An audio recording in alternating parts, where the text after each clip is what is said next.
पाकिस्तान उलमा काउंसिल ने मुस्लिम लीग नून की हिमायत का ऐलान कर दिया। राना सनाउल्लाह ने दावा किया कि नवाज शरीफ एक बार फिर मुल्क को तरक्की के सफर पर गामजन करेंगे। गरीबों को भरपूर हुकूक देना होंगे और ये सिर्फ पीपल्स पार्टी ही कर सकती है।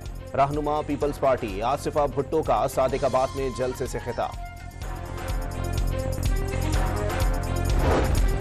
लीगी रहनुमा अता तारड़ ने पीपल्स पार्टी पर NA 227 में 60,000 वोट खरीदने की मनसूबाबंदी का इल्जाम धर दिया। इंतखाबी दफ्तर से नोट गिनने वाली मशीन बरामद होने का दावा।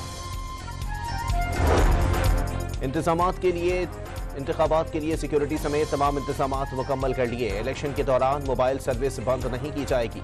निगरान वजीर आला पंजाब की प्रेस कॉन्फ्रेंस। पीपल्स पार्टी जाली मैंडेट लेकर कराची पर मुसल्लत है। इलेक्शन जीतकर ये बल्दियाती निजाम और मेयरशिप खत्म कर देंगे। मुस्तफा कमाल की कराची में प्रेस कॉन्फ्रेंस।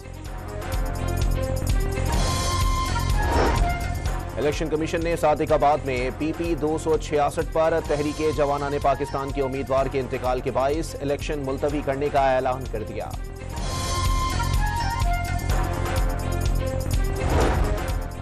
बलोचिस्तान में सनती वर्कर्स और कारकुनों के लिए 1 अरब 80 करोड़ रुपए के मंसूबे का संगे बुनियाद रख दिया गया। गर्ल्स हाई स्कूल, रिहायशी क्वार्टर्स भी शामिल।